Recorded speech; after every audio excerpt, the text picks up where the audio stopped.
University کا کوئی بھی لڑکا اس لڑکی کی طرف آنکھ اٹھا کر نہیں دیکھتا تھا کیونکہ وہ سب کی نگاہوں میں ایک پاک باز اور باپردہ لڑکی تھی۔ لیکن کارب شاہ نے اسے ایک چیلنج کی طرح قبول کیا تھا۔ 2 مہینوں کے اندر اندر وہ اس لڑکی کو اپنا اس قدر دیوانہ کر گیا تھا کہ وہ اس کے لیے کوئی بھی حد پار کرنے کو تیار ہو گئی تھی۔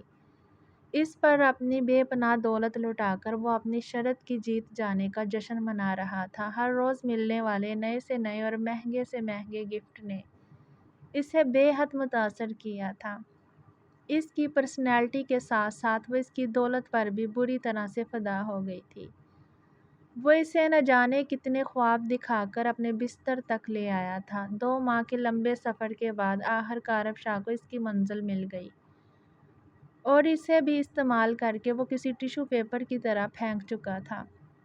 اب نہ تو اسے اس لڑکی سے کوئی واسطہ تھا اور نہ ہی اس کی محبت سے۔ اس کے باپ کو پتہ نہیں کیسے اس بات کی بھنک لگ گئی تھی کہ یونیورسٹی میں کسی لڑکی کے ساتھ اس کا افیئر چل رہا ہے، اور اس چیز کو مد نظر رکھتے ہوئے اس کے باپ نے فوراً ہی اس کا رشتہ کر دیا تھا۔ وہ بیچاری تو یہی سمجھی ہوئی تھی کہ جس پر وہ اپنا سب کچھ لٹا چکی ہے وہ اس سے نکاح کر لے گا۔ اس نے کارب شاہ سے اپنا مسئلہ بیان کیا تو وہ اس سے لمحے میں انجان ہو چکا تھا۔ اس کا کہنا تھا کہ نہ تو وہ اس سے محبت کرتا ہے اور نہ ہی وہ اس سے شادی کرے گا۔ اس کے ساتھ گزارا گیا وقت صرف اس کے لیے ٹائم پاس تھا اور کچھ نہیں۔ اس کے سارے خوابوں کو لمحے میں چکنا چور کر وہ شکاری ایک نئے شکار کی تلاش میں نکل چکا تھا، جبکہ اس معصوم لڑکی کے پاس اب اپنی ذات پر ماتم کرنے کے علاوہ اور کوئی چارہ نہیں تھا۔ اس کا رونا تڑپنا کارب شاہ کے دل میں کسی طرح کی نرم جذبہ پیدا نہیں کر سکا تھا۔ اسے یوں ہی ماتم کرتے ہوئے چھوڑ کر وہ جا چکا تھا۔ آؤ اسجد، میں تمہارا ہی انتظار کر رہا تھا۔ میں نے ایشام سے بات کر لی ہے اور اسے شادی پر کوئی اعتراض نہیں ہے۔ اس نے کمرے میں قدم رکھا تو وہ اسے مکمل بات بتانے لگے۔ اسجد نے مسکرا کر ان کے قریب والی کرسی اپنے لیے گھسیٹی۔ تھینک یو سو مچ چاچو۔ میں تو اچھا خاصا نروس تھا کہ یہ نہ ہو کہ عاشی انکار کر دے، لیکن اب میں بالکل ریلیکس ہوں۔ اس نے مسکراتے ہوئے کہا، وہ میری بیٹی ہے اسجد، وہ کبھی مجھے انکار نہیں کرے گی۔ میں نے تو اسے بتانا بھی نہیں کہ میں اس کی شادی کس کے ساتھ کرنے والا ہوں، لیکن میرے ایک بار کہنے کے بعد ہی وہ میری بات مان چکی تھی۔ اس کی 18ویں سالگرہ پر ہی میں تم دونوں کی منگنی کروا دوں گا اور 2 مہینے کے بعد نکاح، تب تک اس کا کالج ختم ہو جائے گا۔ وہ اسے دیکھتے ہوئے بولے تو اسجد کے چہرے پر پریشانی سی چھا گئی۔ وہ سب کچھ تو ٹھیک ہے چاچو، لیکن اتنی جلدی شادی؟ میرا مطلب ہے ابھی تو اس کی پڑھائی کی شروعات ہوئی ہے، ابھی تو اس نے میڈیکل کرنی ہے، آپ جلد بازی تو نہیں کر رہے؟ وہ انہیں دیکھتے ہوئے سمجھانے والے انداز میں بولا۔ اس گھر میں ان دونوں کے علاوہ اور کوئی نہیں تھا۔ جہانگیر صاحب کے بڑے بھائی ندیم کا ایک ہی بیٹا تھا اور ان کی ایک ہی بیٹی شام۔ ندیم صاحب کی وفات کے بعد جہانگیر صاحب نے ہی اسجد کی ذمہ داری لی تھی اور اس ذمہ داری کو خوب نبھایا تھا۔ انہوں نے کبھی بھی اسجد کو باپ کی کمی محسوس نہیں ہونے دی تھی۔ اپنی بیٹی سے زیادہ انہوں نے اسجد کو محبت دی تھی تاکہ وہ کبھی بھی اپنے باپ کی کمی کو محسوس نہ کرے۔ اسجد ایشام سے 8 سال عمر میں بڑا تھا اور بچپن سے ہی وہ ایشام کے بے حد قریب تھا۔ ایشام کے ساتھ دوستی کب محبت میں بدلی تھی اسے خود بھی پتہ نہ چلا تھا۔ جب اسے اپنی محبت کا احساس ہوا تو ایشام کے سامنے اقرار کرنے کی بجائے اس نے اپنے چاچو کو یہ بات بتانا زیادہ مناسب سمجھی۔ جہانگیر صاحب کو بھی اس کی بات بہت بھائی تھی، اسی لیے انہوں نے فوراً ہی فیصلہ کر لیا کہ وہ ایشام کی شادی اپنے بھتیجے سے کریں گے۔ یہ جاننے کے باوجود بھی ایشام کی بچپن سے منگنی ہو چکی ہے، انہوں نے کبھی اس بات کو اہمیت نہیں دی تھی۔ ایشام ان کی بیٹی تھی اور وہ اپنی بیٹی کی زندگی کا فیصلہ کرنے کا پورا اختیار رکھتے تھے۔ یہ تو وہ بہت پہلے ہی سوچ چکے تھے کہ وہ کبھی بھی اپنی بیٹی کی شادی ان بے رحم جاگیرداروں میں نہیں کریں گے جن کی سفاکیت کا نشانہ ان کا بھائی ندیم بنا تھا۔ صرف سکندر شاہ کے خلاف گواہی دینے پر ان لوگوں نے اپنی ہی بہن کے جیٹ کو جان سے مارنے میں ایک لمحہ نہ لگایا تھا۔ اپنے بھائی کی موت پر وہ اتنے بے بس ہو گئے تھے کہ وہ چاہ کر بھی کچھ نہ کر سکے۔ اتنے سال کورٹ کچہریوں کے دھکے کھانے کے باوجود بھی کبھی ان کے بھائی کو انصاف نہ ملا۔ سکندر شاہ کی ڈیمانڈ تو یہ بھی تھی کہ وہ اس کی بہن کو طلاق دے کر اس کے ساتھ ہر طرح کا تعلق ختم کرے، لیکن جہانگیر شاہ نے ایسا نہ کیا۔ انہوں نے اپنی بیوی پر پابندی لگا دی تھی کہ وہ کبھی اپنے بھائی باپ سے نہ مل سکی۔ بڑی جوانی میں کینسر جیسے لا علاج مرض میں مبتلا ہو کر وہ اپنی 3 سال کی معصوم بچی کو روتا چھوڑ کر اپنے حلقے خدا سے جا ملی۔ وہ ظالم نہیں تھے، لیکن پھر بھی انہوں نے سکندر شاہ کو ان کی بہن کی آخری رسومات میں شامل نہ ہونے دیا۔ اپنی بیوی سے محبت اپنی جگہ، لیکن وہ سکندر شاہ کے سامنے ہارے نہیں تھے۔ جس طرح سے سکندر شاہ نے ان کے سامنے ان کے بھائی کی لاش پھینکی تھی، اس کا بدلہ لیتے ہوئے جہانگیر شاہ نے سکندر شاہ کو اپنی بہن کا آخری دیدار نہ کرنے دیا۔ جہانگیر شاہ نے سکندر شاہ کی بہن سے شادی کرنے کے لیے اپنے سارے خاندان سے بغاوت کر لی تھی۔ مدیحہ سے شادی کرنے کے لیے وہ ہر حد پار کر گئے تھے۔ ان کے والدین مجبور ہو گئے تھے سکندر شاہ کے والد کے سامنے جھک کر اپنے بیٹے کے لیے ان کی محبت مانگنے پر۔ نہ جانے کیا سوچ کر سکندر شاہ کے والد نے اس شادی کے لیے حامی بھر دی۔ ان لوگوں کی شادی دھوم دھام سے کی گئی تھی۔ جہانگیر شاہ اپنی محبت کو حاصل کر کے جہاں بے حد خوش تھے، وہیں ایشام نے ان کی زندگی کو بے حد خوبصورت بنا دیا تھا۔ لیکن پھر ان کی زندگی کی خوبصورتی کو نظر لگ گئی۔ ندیم شاہ ایک صحافی تھے۔